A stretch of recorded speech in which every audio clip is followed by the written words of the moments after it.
పార్వతీపురం నియోజకవర్గంలో కాంగ్రెస్ పార్టీ ఆధ్వర్యంలో సత్యమేవ జయతే కార్యక్రమాన్ని ఘనంగా నిర్వహించారు. పార్వతీపురం కాంగ్రెస్ పార్టీ ఇన్ఛార్జి బత్తిన మోహన్ మరియు ముఖ్య కార్యకర్తల నేతృత్వంలో ఈ కార్యక్రమం జరిగింది. పార్వతీపురం బెలగాం రైల్వే స్టేషన్ వద్ద సత్యమేవ జయతే కాంగ్రెస్ పార్టీ విజయం, రాహుల్ గాంధీ గారి నాయకత్వం వర్ధిల్లాలి, వైఎస్ షర్మిల రెడ్డి గారి నాయకత్వం వర్ధిల్లాలి అనే నినాదాలతో కార్యకర్తలు ఉత్సాహంగా కార్యక్రమాన్ని నిర్వహించారు.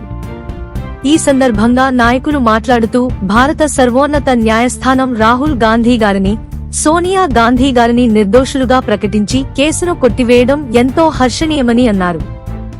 ఇది కాంగ్రెస్ పార్టీ విజయమేగాక రాహుల్ గాంధీ గారి నిజాయితీకి నిదర్శనమని పేర్కొన్నారు.